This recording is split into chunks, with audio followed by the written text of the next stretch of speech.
हर हर महादेव भाई सभी को। तो आज अपन प्रीवियस ईयर पेपर के 1 मार्क्स के जो क्वेश्चन हैं वो अपन सॉल्व करने वाले हैं 1 से लेकर 20 नंबर क्वेश्चन तक। तो आप प्लीज़ वीडियो में बने रहिए। वीडियो शुरू करते हैं, प्लीज़ वीडियो को लाइक कर दीजिए। तो पहला क्वेश्चन जो है प्रीवियस ईयर पेपर का वो है the ratio of HCF to LCM of the least composite number and least prime number. अपने को HCF और LCM का रेशियो बताना है लीस्ट कॉम्पोजिट नंबर और लीस्ट प्राइम नंबर का। तो पहले तो अपन ये देख लेते हैं कि लीस्ट कॉम्पोजिट नंबर कौन सा है। तो सबसे पहले यहाँ पे लिख लेते हैं लीस्ट कॉम्पोजिट नंबर। ये चीज़ आपको पता होनी चाहिए, ठीक है। कॉम्पोजिट नंबर का मतलब होता है वो नंबर जो नंबर सबसे छोटा नंबर है। लीस्ट कॉम्पोजिट नंबर बोला आपने को। लीस्ट मतलब सबसे छोटा वाला जो कि कॉम्पोजिट हो। कॉम्पोजिट का मतलब कि वो नंबर जिसमें अपन दो नंबर से ज़्यादा डिवाइड दे सकते हो, जैसे कि 4 है, ठीक है, वो सबसे छोटा नंबर। इसमें 4 के अंदर अपन 2 का डिवाइड भी कर सकते हैं, 1 का भी डिवाइड कर सकते हैं, और खुद के और 1 के अलावा अपन इसके अंदर 4 का भी डिवाइड कर सकते हैं। तो ये हो गया कॉम्पोजिट नंबर। फिर आते हैं लिस्ट कॉम्पोजिट नंबर हो गया। फिर अपन आते हैं लिस्ट प्राइम नंबर पे। तो लिस्ट प्राइम नंबर जिसमें खुद और 1 के अलावा किसी का डिवाइड नहीं जाता हो। तो सबसे जो छोटा प्राइम नंबर है वो है 2, ठीक है। तो अपन एलसीएम निकालते हैं सबसे पहले इन दोनों का, ठीक है, क्योंकि अपने को रेशियो बोला है एलसीएम और एचसीएफ का। तो एलसीएम इसका हो जाएगा 4 को अपन लिख सकते हैं 2 × 2, और 2 को सिर्फ लिख सकते हैं अपन 2 × 1, या इसको भी 2 × 1 भी लिख सकते हैं आगे। तो एलसीएम में अपन वो लेते हैं जो नंबर सबसे ज़्यादा बार आ रहा हो और या फिर नॉन कॉमन हो। तो सबसे नॉन कॉमन तो इसके अंदर कुछ भी नहीं है, बट सबसे ज़्यादा बार आ रहा है 2, 2 बार, ठीक है। तो अपन 2 बार वाला 2 ले लेंगे, तो 2 × 2 हो जाएगा 4। तो एलसीएम आ गया 4। फिर लेंगे एचसीएफ में अपन लेते हैं वो नंबर जो दोनों के अंदर आ रहा हो बट सबसे कम बार आ रहा हो। तो 2 दोनों में आ रहा हो और सबसे कम बार आ रहा है 1 टाइम, तो लेंगे HCF 2 ओनली, ठीक है। तो HCF 2 हो जाएगा, एलसीएम हो जाएगा 4। अब अपने को रेशियो बोला है HCF टू LCM, ठीक है। रेशियो बोला है HCF रेशियो LCM। तो HCF कितना हो गया 2 एंड रेशियो LCM हो गया 4, तो 2:4। अब दोनों के अंदर दोनों तरफ में 2 का डिवाइड जा रहा है, तो ये हो जाएगा 1:2, ठीक है। So answer is 1:2। सो इसमें option A is the correct answer. अब बढ़ते हैं अपन क्वेश्चन नंबर 2 की तरफ में। क्वेश्चन नंबर 2 अपने को दिया गया है the root of the equation x² + 3x - 10 = 0 और इस इक्वेशन के रूट अपने को फाइंड आउट करने हैं। तो चलिए अपन फैक्टराइजेशन मेथड से सोल्व कर लेते हैं।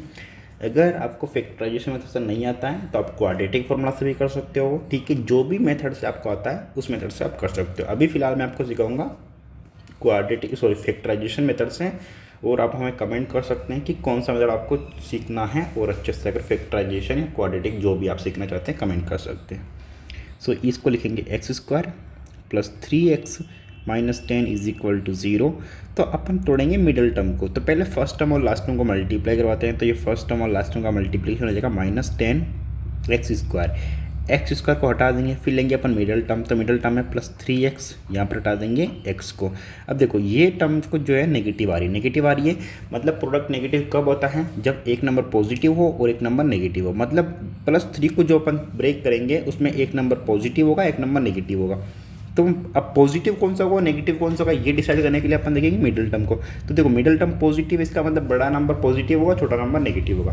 तो देखो पॉजिटिव और नेगेटिव नंबर का क्या होता है, डिफरेंस होता है। तो अपने को ये चेक करना कि कौन से 2 नंबर ऐसे हैं जिनका डिफरेंस कितना आ रहा हो, 3 आ रहा हो, ठीक है, और मल्टीप्लिकेशन जो है वो 10 आ रहा हो।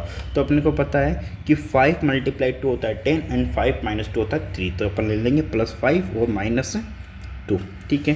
तो यहाँ पे लिख दिया अपन ने x² + 5x - 2x - 10 = 0।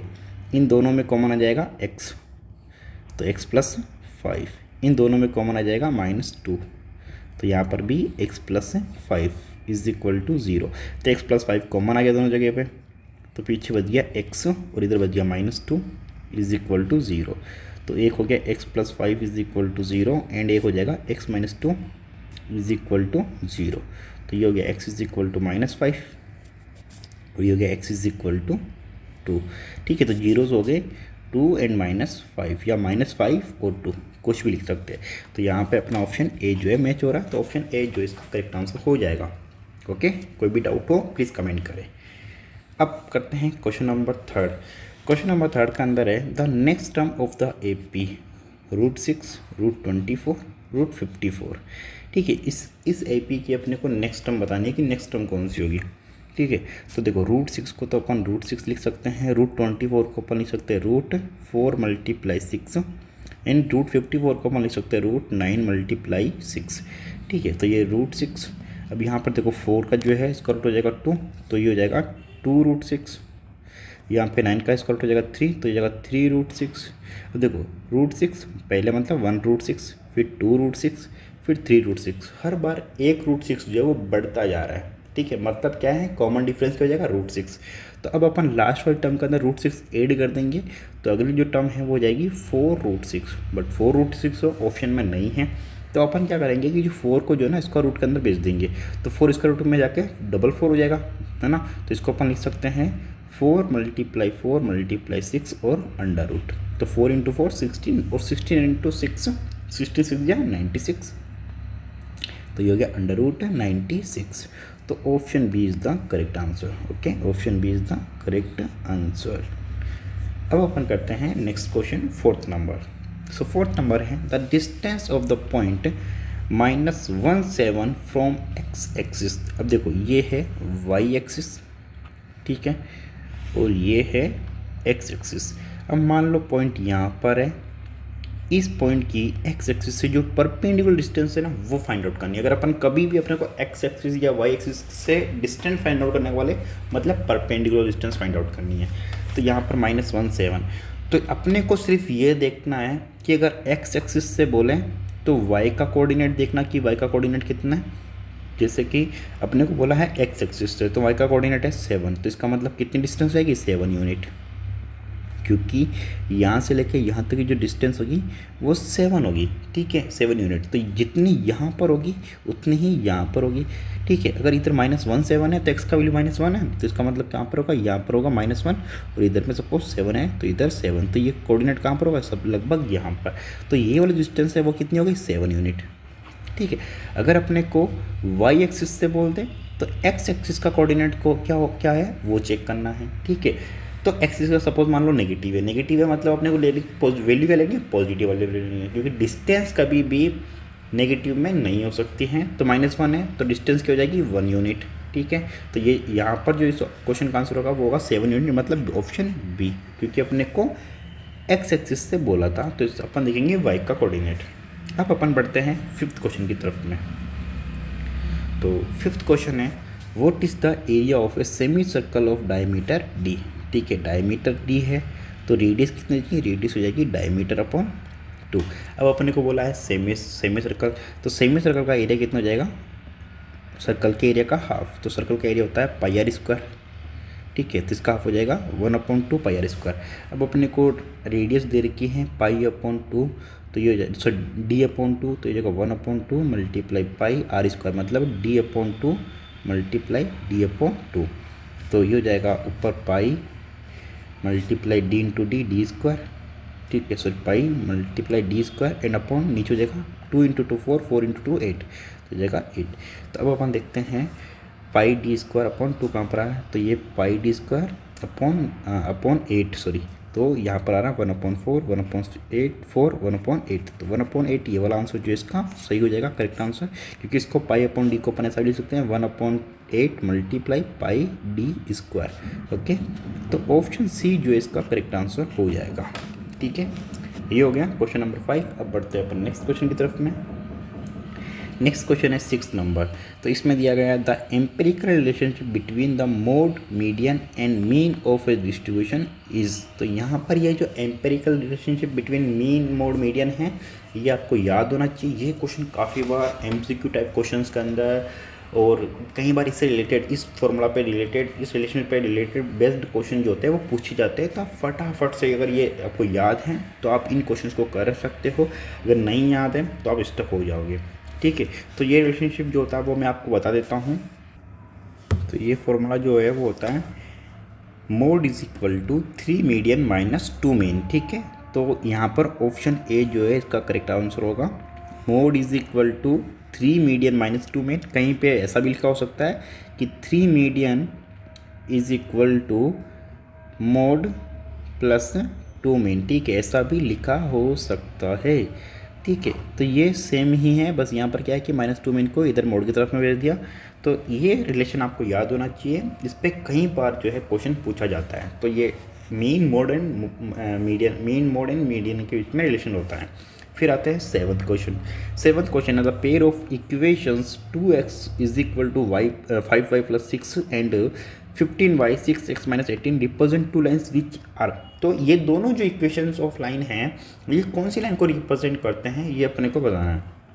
तो सबसे पहले इक्वेशन दे रही है 2x is equal to 5y plus 6।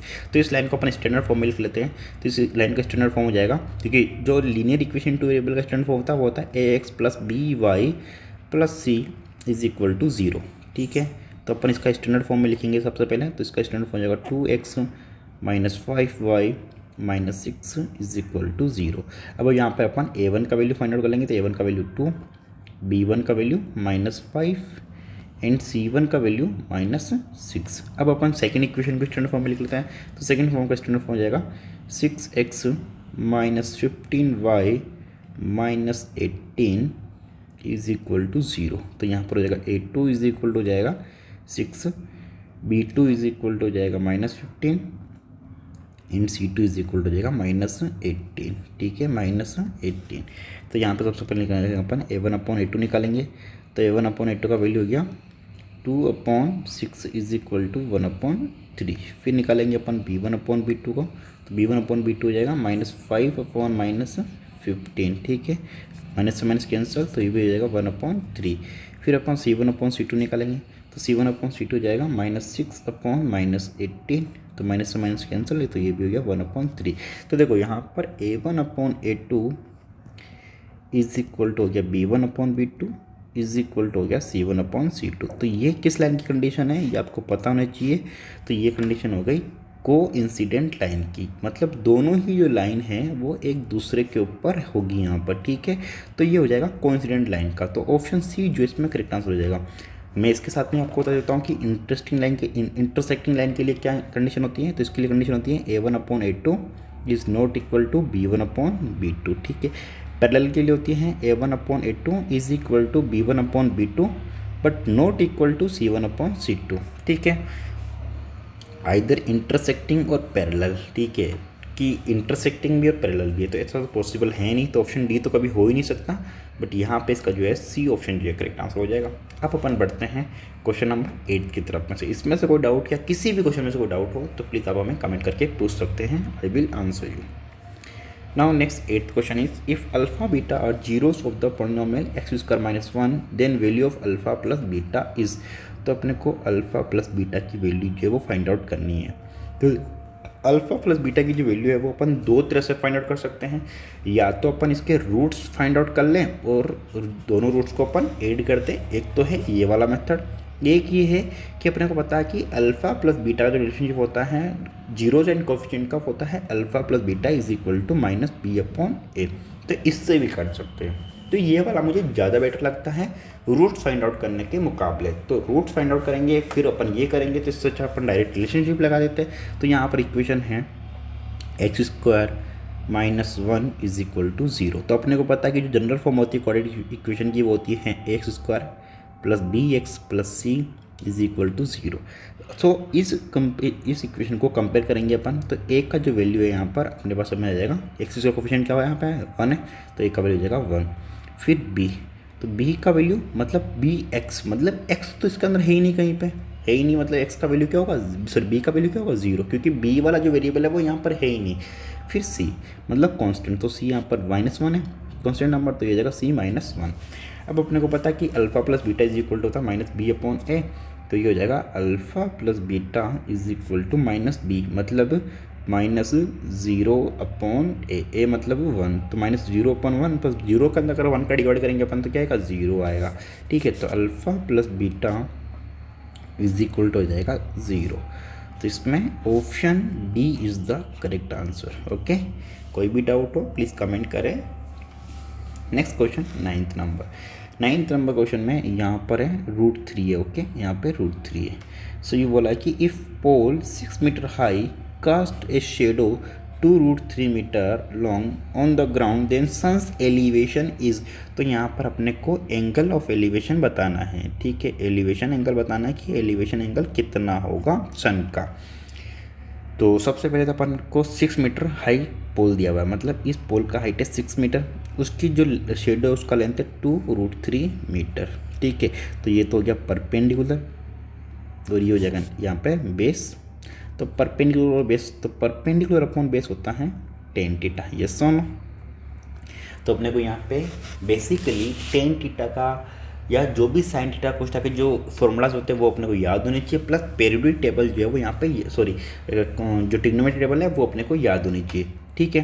तो यहाँ पर हो जाएगा tan theta is equal to perpendicular मतलब 6/2√3, तो जगह 2 3 जा 6, तो ये हो जाएगा 3/√3।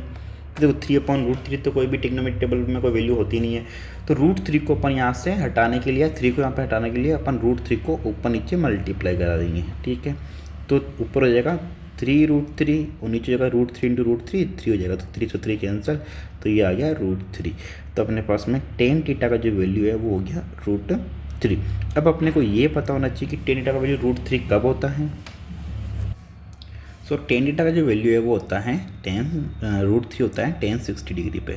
तो टेन थीटा इज इक्वल हो जाएगा 1060 डिग्री, इसमें कंपैरिजन के अकॉर्डिंग थीटा की वैल्यू आ गई 16 डिग्री। तो यहाँ पर हो जाएगा option A is the correct answer, ठीक है। तो जो भी ट्रिग्नोमेट्री टेबल की जो वैल्यूज़ है वो आपको याद होनी चाहिए। अगर आपको याद नहीं हो रही है तो मैंने ऑलरेडी एक ट्रिक जो है मैंने बताया हुआ है, वो ट्रिक देखने के लिए आप जो है मेरे चैनल पे जा सकते हैं। मैंने पीरियड टेबल का ट्रिग्नोमेट्री टेबल का जो वीडियो वो अपलोड किया हुआ है, जाके देख सकते हैं। डाउट हो तो कमेंट कर सकते हैं। नाउ टेंथ क्वेश्चन है sec theta when express in term of cot theta. तो अपने को सेक थीटा को कोट थीटा के फॉर्म में एक्सप्रेस करना है, तो वो किसकी इक्वल होगी ये बताना है। अब देखो सेक थीटा को कोट थीटा, तो अपने को पता है कि अपने को कोई ना कोई फॉर्मूला जो है वो इससे रिलेट करना पड़ेगा कोट थीटा से।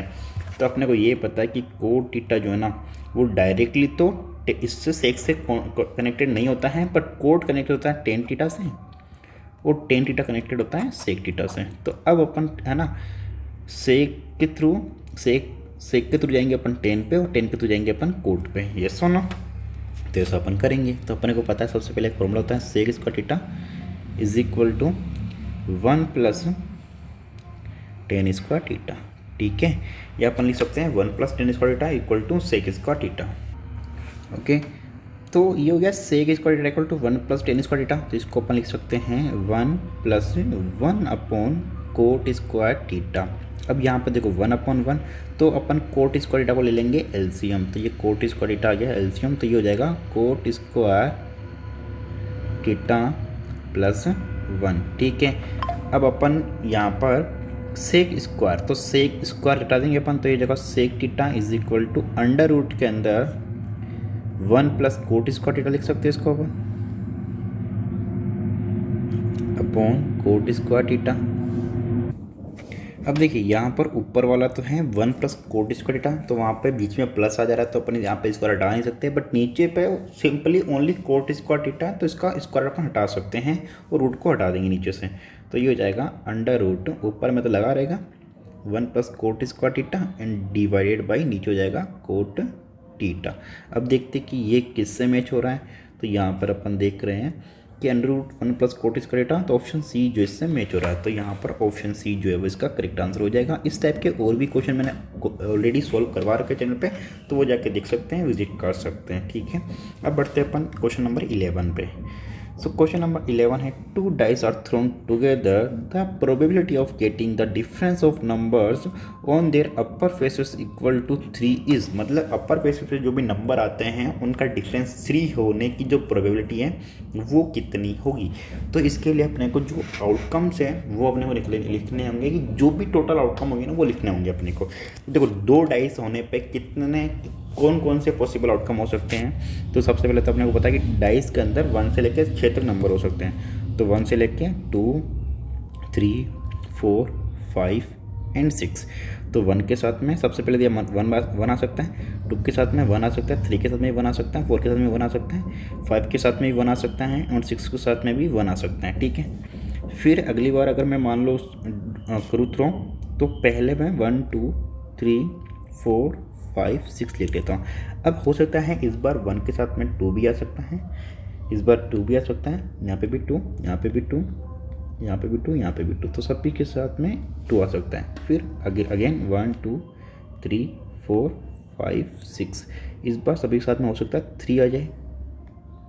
ठीक है, ये सारे जो आउटकम्स हैं वो अपने को लिख लेने हैं। फिर यहाँ पर 1 2 3 4 5 6, ठीक है, यहाँ पे भी हो सकता है 1 आ जाए, यहाँ पे 1, यहाँ पे 1, यहाँ पे सॉरी 1 नहीं 4 4, क्योंकि 1 आ चुका है, तो यहाँ पे 4, यहाँ पे 4, यहाँ पे 4, यहाँ पे 4 और यहाँ पे 4।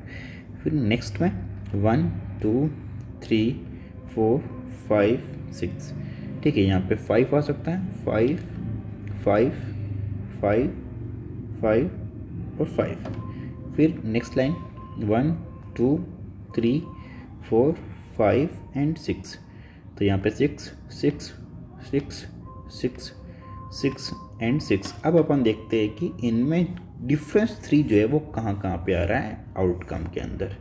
तो देखो, एक तो डिफरेंस 3 आ रहा है यहाँ पर 4 1 में, फिर 1 2 3 यहाँ पे आ रहा है एक 5 2 के अंदर, फिर नेक्स्ट 1 3 2 3 3 3 4 3 यहाँ पे आ रहा है 6 3 में, ठीक है, फिर यहाँ पे आ रहा है 1 4 में, फिर यहाँ पर आ रहा है 2 5 में, और फिर यहाँ पर आ रहा है 3 6 में। तो टोटल जो पॉसिबल आउटकम्स हैं वो यहाँ पर हो गए 3, ठीक है, पॉसिबल आउटकम कितने हो गए 3, और टोटल आउटकम कितने हो गए 6 यहाँ पे 6 यहाँ पे 6 यहाँ पे 6 यहाँ पे 6 यहाँ पे और 6 यहाँ पे, तो टोटल आउटकम हो गए 36, ठीक है।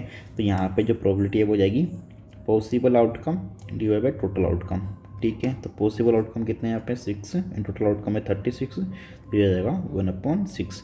तो आंसर आ गया 1/6, option C is the correct answer.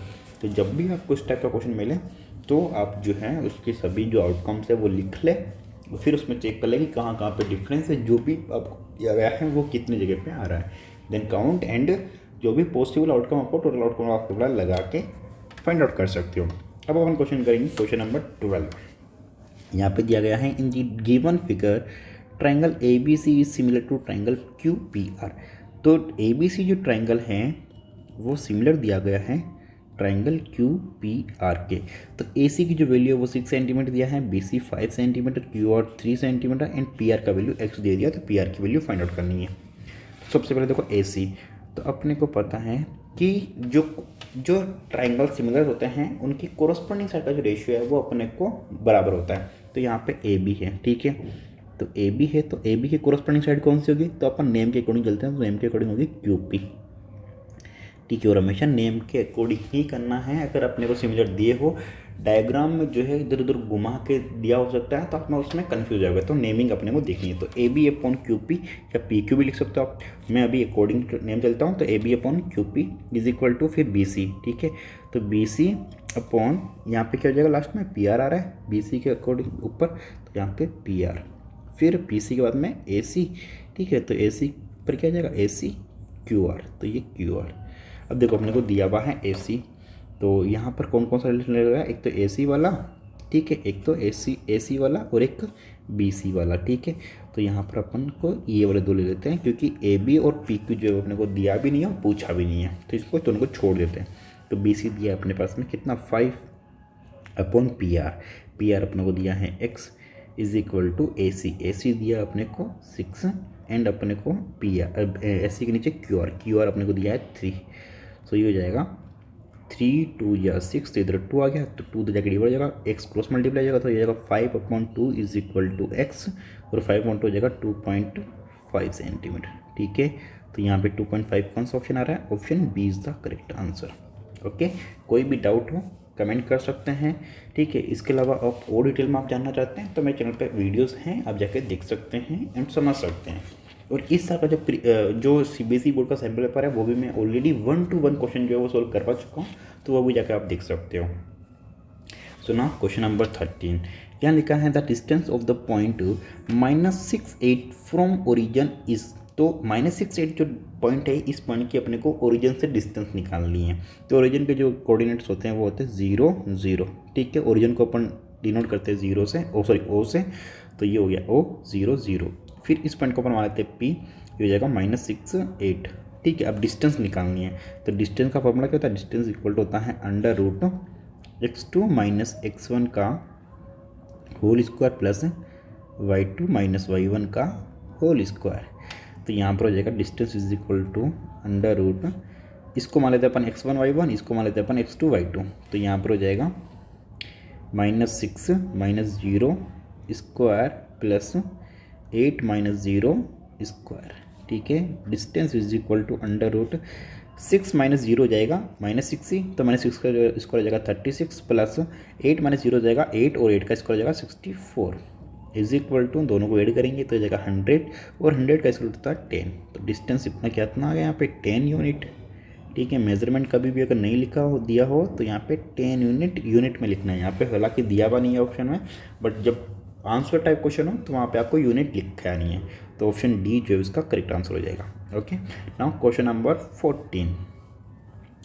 Question number 14 दिया गया है, in the given figure P Q is a tangent to the circle with centre O, angle O P Q is equal to X. O P Q angle X दिया हुआ है and P O Q angle Y दिया हुआ है, then x plus Y. तो देखो P Q tangent है, तो अपने को पता है कि टेंजेंट जो होता है ना, वो टेंजेंट और सर्कल के बीच, रेडियस के बीच में पॉइंट ऑफ कांटेक्ट पर एंगल बनता है 90 डिग्री का। तो ये वाला एंगल होगा 90 डिग्री, और ये ट्राइंगल है पी ओ क्यू। तो ट्राइंगल पी ओ क्यू के अंदर अपन यहाँ पे एंगल पी जो है वो तो हो गया अपने पास में x, प्लस एंगल ओ जो है वो हो गया अपने पास में y, प्लस एंगल क्यू जो है अपने पास में हो गया 90 डिग्री। और एंगल सम प्रॉपर्टी के अकॉर्डिंग होता है, किसी भी ट्राइंगल के सभी एंगल सम होता है 180 डिग्री।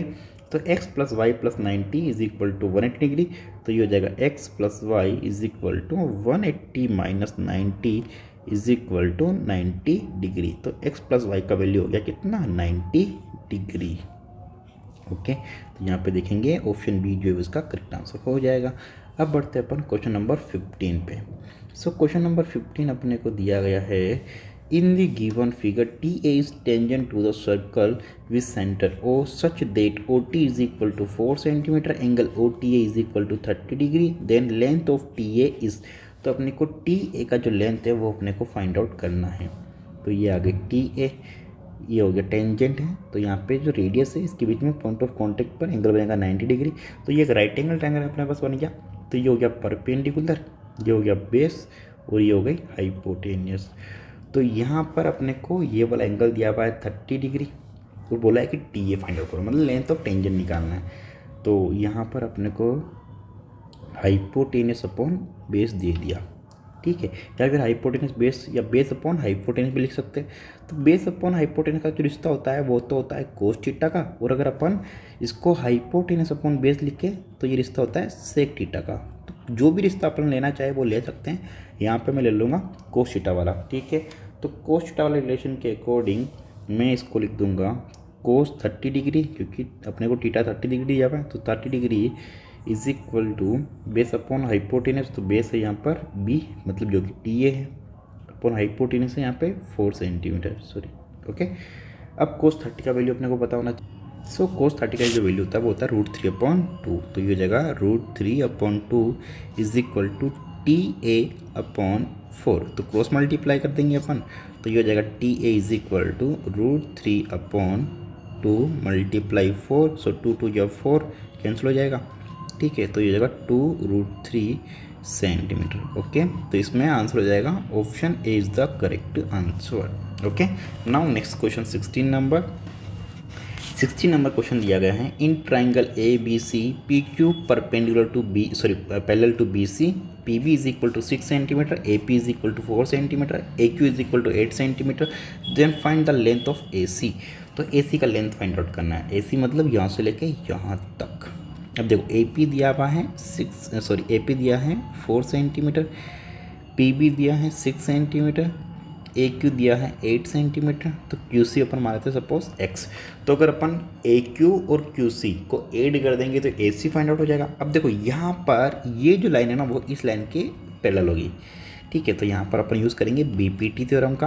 अगर बीपीटी थ्योरम के बारे में आप डिटेल में जानना चाहते हैं तो मैंने बीपीटी और कैनवर्स ऑफ बीपीटी के बारे में मैंने ऑलरेडी डिटेल में वीडियो बना रखा है, तो वो जाके देख सकते हो।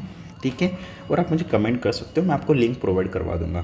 तो बीपीटी थ्योरम क्या बोलता है कि अगर कोई भी दो लाइन इस तरह से पैरेलल होती है किसी ट्रायंगल के अंदर, तो ये जो लाइन होती है ना पी क्यू, ये लाइन इस ए बी लाइन को और जिस भी लाइन को इंटरसेक्ट करे ना, उस दोनों लाइन को ये बराबर रेशियो में डिवाइड करती है। मतलब ए बी को और ए सी को, दोनों को बराबर रेशियो में डिवाइड करेगी। मतलब इसको अपन लिख सकते हैं A P upon P B is equal to A Q upon Q C. ठीक है, तो ए पी का वैल्यू यहाँ पे 4 अपॉन पी बी का वैल्यू है 6 is equal to A Q यहाँ पर है 8 एंड क्यू सी है अपने पास में x। ठीक है, तो क्रॉस मल्टीप्लाई कर देंगे तो x इज इक्वल टू हो जाएगा 8 मल्टीप्लाई 6 अपॉन 4। तो 4 2 या 8, तो 2 6 या 12 सेंटीमीटर। तो x का वैल्यू आ गया 12 सेंटीमीटर। अब देखो यहाँ पे गलती क्या होता है कि कई सारे स्टूडेंट क्या है कि जैसे 12 सेंटीमीटर आंसर आया, ठीक है, तो फटाफट में यहाँ पे इसको करेक्ट कर देंगे, बट गलत हो जाएगा क्योंकि अपने को QC नहीं पूछा, अपने को पूछा AC। तो यहाँ पर अपने को क्या करना पड़ेगा, AC इज इक्वल टू हो जाएगा AQ plus QC is equal to 8 plus 12 is equal to 20 centimeter. तो आंसर जो होगा वो होगा अपना 20 सेंटीमीटर, ऑप्शन बी। ठीक है, तो ये गलती आपको कभी नहीं करनी है, ध्यान से आपको आंसर देखना है, पूछा क्या है वो आपको पता होना चाहिए, तभी आपको आंसर को टिक करना है।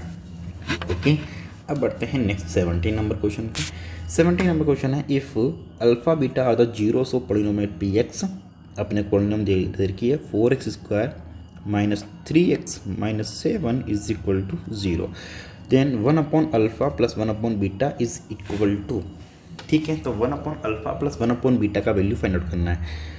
तो यहाँ पे अपन रिलेशनशिप के अकॉर्डिंग करेंगे इसको। तो यहाँ पे है 1 upon alpha plus 1 upon beta. तो अपने को पता है कि दो रिलेशनशिप होते हैं, एक होता है alpha plus beta is equal to minus B upon A, और एक होता है alpha beta is equal to C upon A. ठीक है, तो 1 upon alpha plus 1 upon beta के अंदर ये तो कहीं दिख नहीं रहे, बट अपन इसको ऐसा कर सकते हैं कि देखो 1 upon alpha plus 1 upon beta, ये दोनों अलग अलग फ्रैक्शंस के अंदर अपन दोनों को ऐड कर देते हैं। तो एलसीएम लेंगे ऐड करने के लिए, तो एलसीएम हो जाएगा अल्फा बीटा, तो बीटा इधर, तो इसको लिख सकते हैं बीटा प्लस अल्फा या अल्फा प्लस बीटा भी लिख सकते हैं। तो ऊपर आ जाएगा alpha plus beta upon alpha beta. तो अल्फा प्लस बीटा का वैल्यू होता है माइनस बी अपॉन ए। ठीक है, और अल्फा बीटा का वैल्यू होता है सी अपॉन ए। तो ए से ए कैंसिल हो जाएगा, तो ये हो गया माइनस बी अपॉन सी।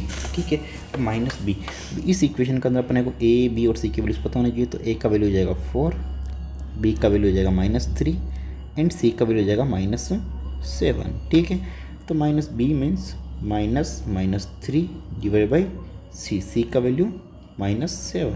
ठीक है, तो माइनस माइनस प्लस हो जाएगा ऊपर में, तो ये हो जाएगा फिर भी, सॉरी माइनस से माइनस कैंसिल कर दिया, तो ये हो जाएगा -3 upon 7 is the correct answer. तो ऑप्शन डी जो इसका करेक्ट आंसर हो जाएगा। ओके, नाउ बढ़ते हैं नेक्स्ट क्वेश्चन 18th क्वेश्चन की तरफ में। 18th क्वेश्चन दिया है, a card is drawn at random from a well shuffled pack of 52 cards, the probability that the card drawn is not an ace is. तो जो card जो draw किया वो एक एस नहीं हो, इसकी प्रोबेबिलिटी क्या होगी। तो देखो जब भी नॉट की प्रोबेबिलिटी पूछे ना, तो ये होता है फॉर्मूला कि P A is equal to 1 minus P not A. ठीक है, या फिर इस पी नोट को इधर लिख देंगे, probability of not A is equal to 1 minus probability of A. ये तो अपने को नॉट ए की पूछिए, मतलब नॉट एस की पूछिए, तो अपने पास में क्या होगा फॉर्मूला 1 माइनस प्रोबेबिलिटी ऑफ ए, मतलब प्रोबेबिलिटी एस आने की प्रोबेबिलिटी कितनी होगी। तो अपन निकाल लेते हैं प्रोबेबिलिटी ऑफ एस के होने की। तो प्रोबेबिलिटी ऑफ एस, तो अपने को पता है कि पूरे कार्ड्स के अंदर एस जो होते हैं वो होते हैं 4, और टोटल कार्ड्स है 52। तो यहाँ पर कितना होगी प्रोबेबिलिटी, ये हो जाएगी 4/52 इज इक्वल टू 1/30। ठीक है, तो probability of not S is equal to क्या होगा 1 माइनस 1/13। तो 13 हो गया यहाँ पर एलसीएम, तो ये हो जाएगा 13 माइनस 1 इज इक्वल टू 12/13।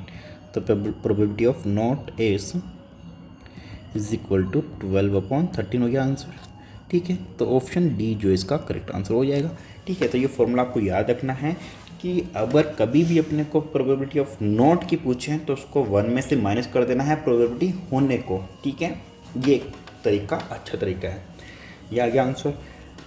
अब अपन करते हैं नेक्स्ट क्वेश्चन, क्वेश्चन नंबर 19, जो कि बेस्ड है असर्शन एंड रीजन पे। और ये क्वेश्चन आपको पता होना चाहिए, अच्छे से आना चाहिए। ठीक है, यहाँ पर दिया गया है assertion A, the probability that a leap year has 53 Sunday is 2/7।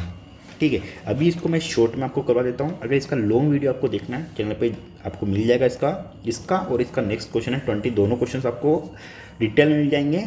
दोनों अलग से सोल्व करा रखे मैंने एक वीडियो के अंदर, तो वीडियो जाके देख सकते हो, डिटेल में आपको वहाँ पे मिल जाएगा। तो देखो, ये आपको पता होना चाहिए कि लीप ईयर के अंदर संडे या कोई भी दिन आने की जो प्रोबेबिलिटी होती है वो 2/7 होती है। ठीक है, ये एकदम करेक्ट आंसर है। ठीक है, करेक्ट ऑप्शन, असर्शन यहाँ पे सही है।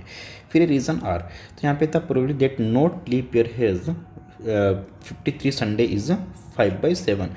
तो लीप नॉन लीप ईयर का जो कोई भी दिन आने की जो प्रोबेबिलिटी थी ना, संडे या मंडे कुछ भी, तो यहाँ पे संडे के लिए पूछा गया है तो वो बोला कि 5/7। तो ये 5/7 नहीं होती है, ये होती है 1/7 नॉन लीप ईयर के अंदर।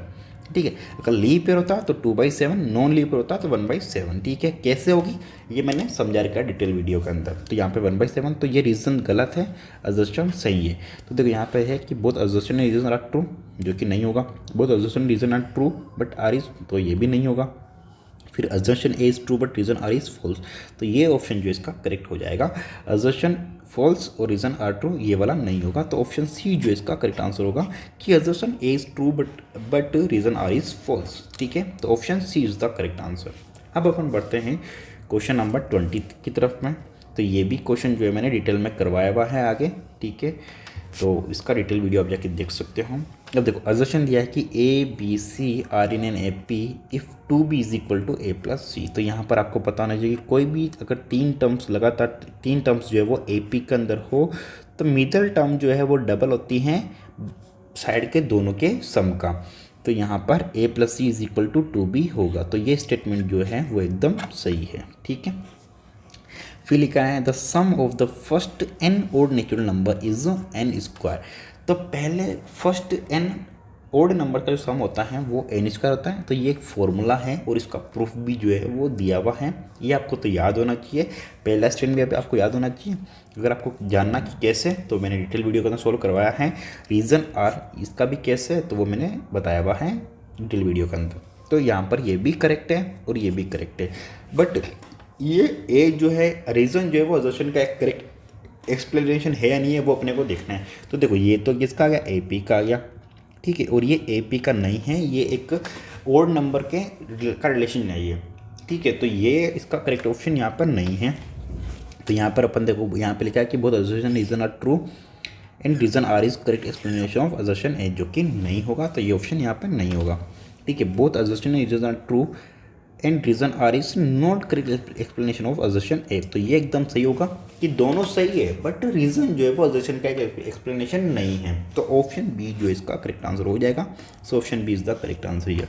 ठीक है, तो आज का जो वीडियो है वो यहीं पे एंड होता है। यहाँ पे मैंने असर्शन एंड रीज़न वाला जो है इसका ऑप्शन बी का वो एक्सप्लेनेशन दिया हुआ है, ये आपको डिटेल वीडियो को मिल जाएगा।